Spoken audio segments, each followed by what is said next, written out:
Whether you're trying to save for a specific purchase or general long-term wealth, you always need to start somewhere, and it's usually starting from scratch.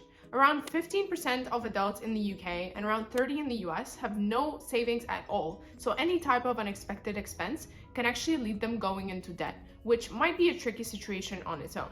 So it is very important to actually start saving into your emergency fund, which could range between 3 to 6 months of living expenses, and then start setting a routine around growing your general long-term wealth as well.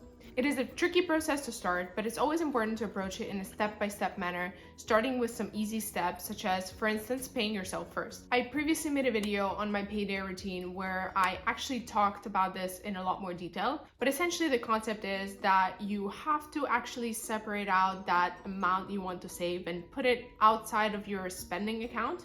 This will actually have a psychological impact on you trying to limit that spending to the remaining amount. The first step to that is actually trying to go through your previous month's expenses and see what were the types of expenses that you could exclude and how much realistically you could be saving and spending in a month. Don't be overly harsh or draconian about what you actually cut, because you need to feel like this is a realistic spending limit without trying to make you deprived of everything fun and joyous about life on a daily basis.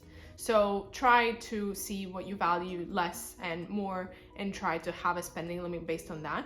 Try it out for a few months and see how you can rebalance it so that you feel that you are staying on track and staying a bit more disciplined, but at the same time have a bit of fun and make sure that you have some of that fun spending going on as well. Second point is around making sure that your money is earning money. We are in an environment where interest rates are coming down, but it is still important to make sure that you keep all of your funds in accounts which do earn you interest, have some cash back, have some rewards, because with so much level of competition in the banking system right now, with different apps actually providing you with different types of accounts, different banks also competing for deposits. So you just need to pick the right one for you. Be aware of analysis paralysis as well. It is more important to actually move your funds in some interest-bearing account versus spending days and days actually trying and researching which account is the best without moving any of the funds into it. Third point is around automating your savings. There is a lot of technology out there that actually helps you streamline that saving process overall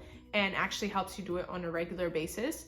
There are different ways of setting that up, whether it's specific regular payments or roundups, which is one of the easiest ways as well, and having that basically directly invested into your savings account. What that does is essentially makes you a lot more accountable and makes it a lot more seamless in terms of how and when you actually save. Even if you start saving £1-2 a day, it actually accumulates over time, and the important thing is actually starting and having consistency in doing it. Fourth point is probably one of the most important ones, is to review your finances on a regular basis. My preferred frequency is monthly, but if you can't really keep that up, then yearly is great too.